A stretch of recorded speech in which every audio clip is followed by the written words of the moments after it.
स्वागत है आपका हमारे चैनल महादेव ज्ञान में। आज मैं आपको बताने वाला हूँ भारत के 12 ज्योतिर्लिंगों का रहस्य और महिमा। भारत की इस पावन धरती पर भगवान शिव के 12 दिव्य ज्योतिर्लिंग स्थापित हैं, जिनका स्मरण मात्र ही मनुष्य को जन्म मरण के बंधन से मुक्त कर देता है। कहते हैं इनकी कथा सुनना और इनके दर्शन करना जीवन के सभी पापों को नष्ट कर देता है। तो आइए आज हम आपको कराते हैं इन 12 ज्योतिर्लिंगों की यात्रा और सुनाते हैं उनसे जुड़ी अद्भुत कथाएं। नंबर 1 है, सबसे पहला ज्योतिर्लिंग है सोमनाथ, जिसे शिवलिंगों का आदि स्थान माना जाता है। कथा है कि चंद्रदेव के दक्ष प्रजापति की 27 कन्याओं से विवाह किया था, लेकिन वे सिर्फ रोहिणी से प्रेम करते थे। क्रोधित होकर दक्ष ने चंद्रदेव को श्राप दिया कि वे क्षय रोग से ग्रस्त हो जाएंगे।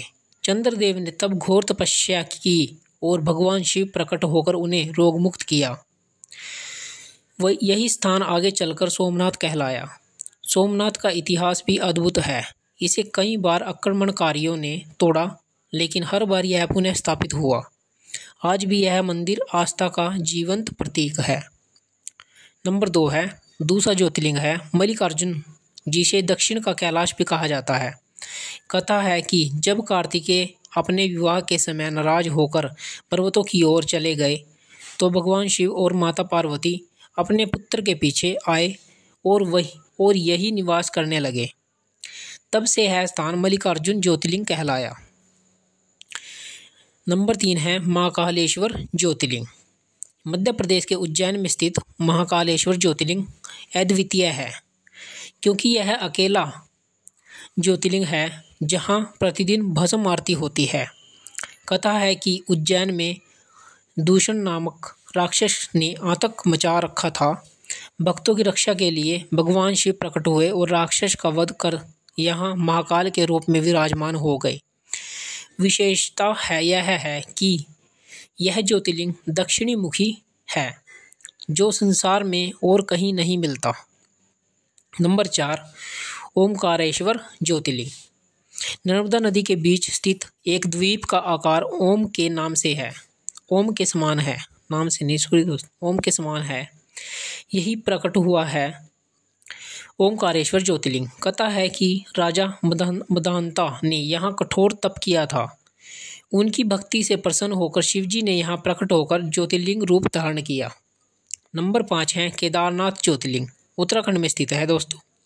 हिमाचल की ऊंचाइयों में बसा केदारनाथ शिव भक्तों की आस्था का प्रमुख केंद्र है। महाभारत युद्ध के बाद पांडव पाप मुक्ति के लिए शिवजी को खोज रहे थे। शिवजी उनसे बचने के लिए बैल का रूप लेकर यहाँ छिप गए, लेकिन भीम ने उन्हें पकड़ लिया। तभी शिवजी का कुब्बड़ यहाँ प्रकट हुआ और वहीं ज्योतिर्लिंग बन गया। तभी से यह स्थान केदारनाथ कहलाया। यहाँ की कठिन यात्रा आज भी भक्तों की श्रद्धा की परीक्षा लेती है। नंबर 6 है भीमाशंकर ज्योतिर्लिंग, जो महाराष्ट्र में स्थित है। भीमा नामक असुर के आतंक से मुक्ति दिलाने के लिए शिवजी ने यहाँ प्रकट होकर उसका वध किया। यही स्थान आगे चलकर भीमाशंकर ज्योतिर्लिंग कहलाया। कहा जाता है कि यहीं से भीमा नदी का उद्गम हुआ। नंबर 7 है काशी विश्वनाथ ज्योतिर्लिंग, जो वाराणसी में स्थित है। अगर शिव की सबसे प्रिय नगरी की बात की जाए तो वह है काशी। वाराणसी में स्थित काशी विश्वनाथ ज्योतिर्लिंग को मोक्षदायक माना गया है। कथा है कि काशी नगरी स्वयं भगवान शिव की है। यहाँ मृत्यु को भी मोक्ष की प्राप्ति होती है। इतिहास गवाह है कि इस मंदिर को कई बार तोड़ा गया, लेकिन हर बार यह पुनः निर्मित हुआ। आज यह न सिर्फ भारत बल्कि पूरी दुनिया में श्रद्धा और विश्वास का प्रतीक है। नंबर 8 त्र्यंबकेश्वर ज्योतिर्लिंग महाराष्ट्र में स्थित है। महाराष्ट्र के नासिक में स्थित त्र्यंबकेश्वर ज्योतिर्लिंग को एक त्रिदेव का प्रतीक माना जाता है। कथा है कि गौतम ऋषि ने यहाँ घोर तपस्या की और शिवजी प्रसन्न होकर ज्योतिर्लिंग के रूप में प्रकट हुए। यहीं से गोदावरी नदी का उद्गम भी हुआ है। नंबर 9 है वैद्यनाथ ज्योतिर्लिंग जो झारखंड में स्थित है वैद्यनाथ।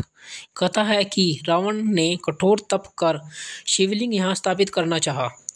उसकी भक्ति से प्रसन्न होकर शिवजी ने यहाँ ज्योतिर्लिंग के रूप में निवास किया, इसलिए इसे बाबा वैद्यनाथ धाम भी कहा जाता है। नंबर 10 है नागेश्वर ज्योतिर्लिंग, जो गुजरात में स्थित है। द्वारका के पास स्थित नागेश्वर ज्योतिर्लिंग की कथा भी रोचक है। द्वारका नामक राक्षसी ने भक्तों को कैद कर रखा था। भक्तों की पुकार पर शिवजी प्रकट हुए और उन्हें मुक्त कराया। यही स्थान नागेश्वर ज्योतिर्लिंग कहलाया। नंबर 11 है रामेश्वर ज्योतिर्लिंग, जो तमिलनाडु में स्थित है। रामायण से जुड़ा रामेश्वर ज्योतिर्लिंग अत्यंत पवित्र है। लंका विजय से पहले श्री राम ने समुद्र तट पर शिवलिंग की स्थापना की और पूजा की थी। वही शिवलिंग आज रामेश्वर ज्योतिर्लिंग कहलाता है। कहते हैं कि बिना रामेश्वर के दर्शन किए ज्योतिर्लिंग यात्रा अधूरी मानी जाती है। नंबर 12 है गृहणेश्वर ज्योतिर्लिंग, जो महाराष्ट्र में स्थित है। 12वां और अंतिम ज्योतिर्लिंग है गृहणेश्वर। कथा है कि कृष्णा नामक एक महिला ने पुत्र की प्राप्ति के लिए तप किया। उसकी भक्ति से प्रसन्न होकर शिवजी प्रकट हुए और यही ज्योतिर्लिंग के रूप में विराजमान हो गए। तो ये थे भारत के 12 ज्योतिर्लिंग, सोमनाथ से लेकर गृहणेश्वर तक। कहा जाता है कि जिसने जीवन में एक बार भी इन 12 ज्योतिर्लिंगों के दर्शन कर लिए, उसे बार बार जन्म मरण के चक्कर में नहीं भटकना पड़ता। शिव ही आदि है, शिव ही आधा अंत है, और यही 12 ज्योतिर्लिंग उनकी अनंत शक्ति का प्रतीक है। दोस्तों, अगर आपको हमारी वीडियो पसंद आई हो तो आप लाइक, सब्सक्राइब, कमेंट कर देना, और हमको कमेंट कर देना कि आपको अगली वीडियो कौन से ज्योतिर्लिंग की फुल डिटेल या संपूर्ण जानकारी के लिए कौन से ज्योतिर्लिंग के बारे में हम वीडियो बनाएं। धन्यवाद दोस्तों, थैंक यू।